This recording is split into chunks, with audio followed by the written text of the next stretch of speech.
Syederalun, pemerintah mengucurkan dana APBN senilai 2,7 miliar rupiah untuk revitalisasi Pasar Ikan Bernun Pidi. Pasar Ikan Bernun telah berusia sekitar 20 tahun dengan kondisi bangunan dinilai sudah tidak layak dan terkesan kumuh.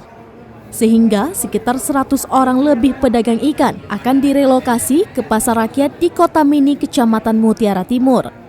Hal itu disampaikan Kepala Dinas Perdagangan Koperasi Usaha Kecil Menengah atau Dispardakop UKM Pidi, Jud Afrianidar, di sela-sela sosialisasi relokasi pedagang ikan di Bernun Pidi pada Jumat 24 Juni 2022. Pihaknya telah membangun pasar baru yang dilengkapi dengan fasilitas seperti meja lapak jualan, kamar mandi hingga musola dengan sarana air bersih dan juga tersedia kantor serta pos keamanan.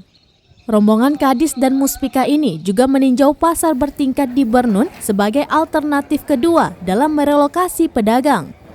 Hanya saja lokasi alternatif tersebut berdekatan dengan perkampungan penduduk dan area parkir yang tidak memadai.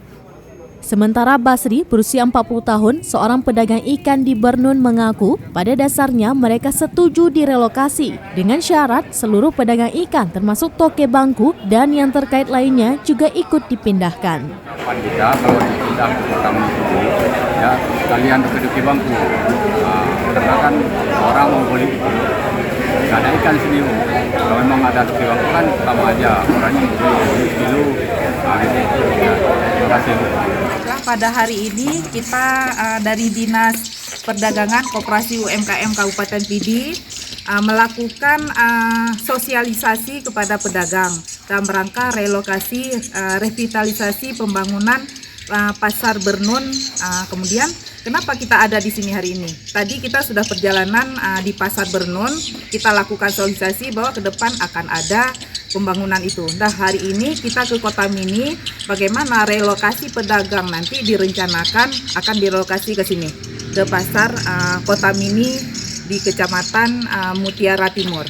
Nah, selanjutnya kita juga akan memantau tempat relokasi yang kedua, yaitu di pasar bertingkat. Seperti itu. Dari Sigli, Nurni Hayati, Serambion TV.